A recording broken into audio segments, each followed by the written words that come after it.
In the summer of 1991, while I was serving in the Air Force, I was stationed at Lowry Air Force Base. It was a big base in Denver, Colorado. But actually, half was in Denver, half was in Aurora. And they had a large hospital there. And I remember one of the things I was allowed to do was to sit in one of their group therapies. And what struck me was what happened afterwards. So the session ended, myself and the other chaplain candidate went our own way, and the next day the therapist asked us to come in and talk with her. And we're like, okay. So we did. And she said, now, I just need to call attention to you something that happened in the therapy that you both did. And we're both like, what? And she said, well, you put off a lot of the clients because of how you folded your arms like this. I have to be honest, I didn't think anything of it. When she finished talking, I was still confused. And she said, well, for a lot of people, that gesture is a gesture of closing yourself off to what they're saying. And I have to admit, I was kind of floored because honestly, for me, it's the exact opposite. A lot of times when I'm folding my arms, it's a way for me to just sort of slow down and sort of process what's going on. It's not to shut off listening to the other person, the exact opposite.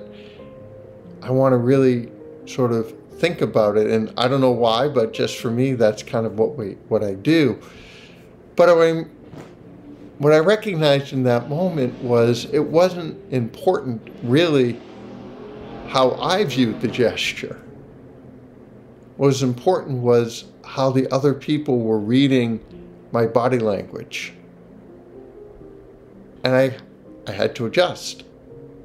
And so for the rest of our time there, whenever we were in this therapy group, I ensured that I didn't do that. And I have to be honest, even to this day, I still fold my arms. But I also recognize that when I'm doing it, I'm really open to making sure how others might be interpreting that gesture.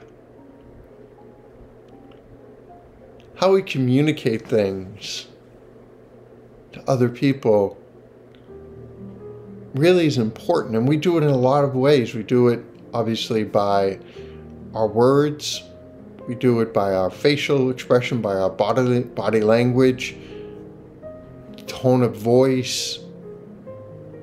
The conveying of information is really important.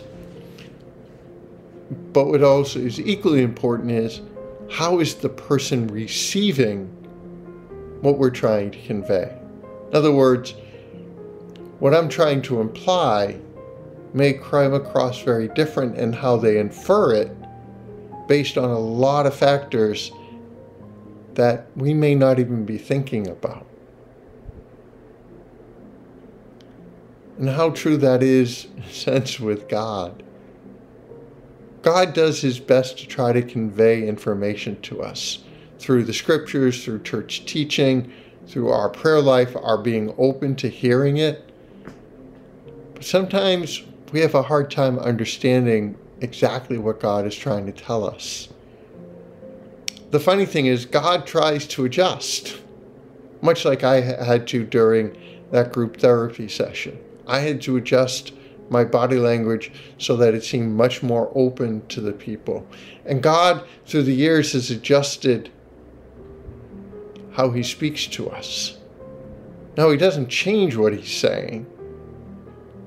How I changed my body language didn't change what I was trying to convey. I just tried to convey it in a different way. The question is, how open are we to really paying attention to how God is trying to speak to us. It's one of the reasons I tell people prayer is so essential to really hearing the Lord. That when we think about prayer, so often we think about prayer as being what I'm doing. But the truth is, prayer doesn't begin with us, ever. Ever. Prayer always begins with God. And so when we're having a hard time hearing God, a lot of times He'll try to adjust the way we're praying. But the question is, are we open to doing that? Are we open to hearing God in a different way? Because God knows we're having a hard time understanding Him.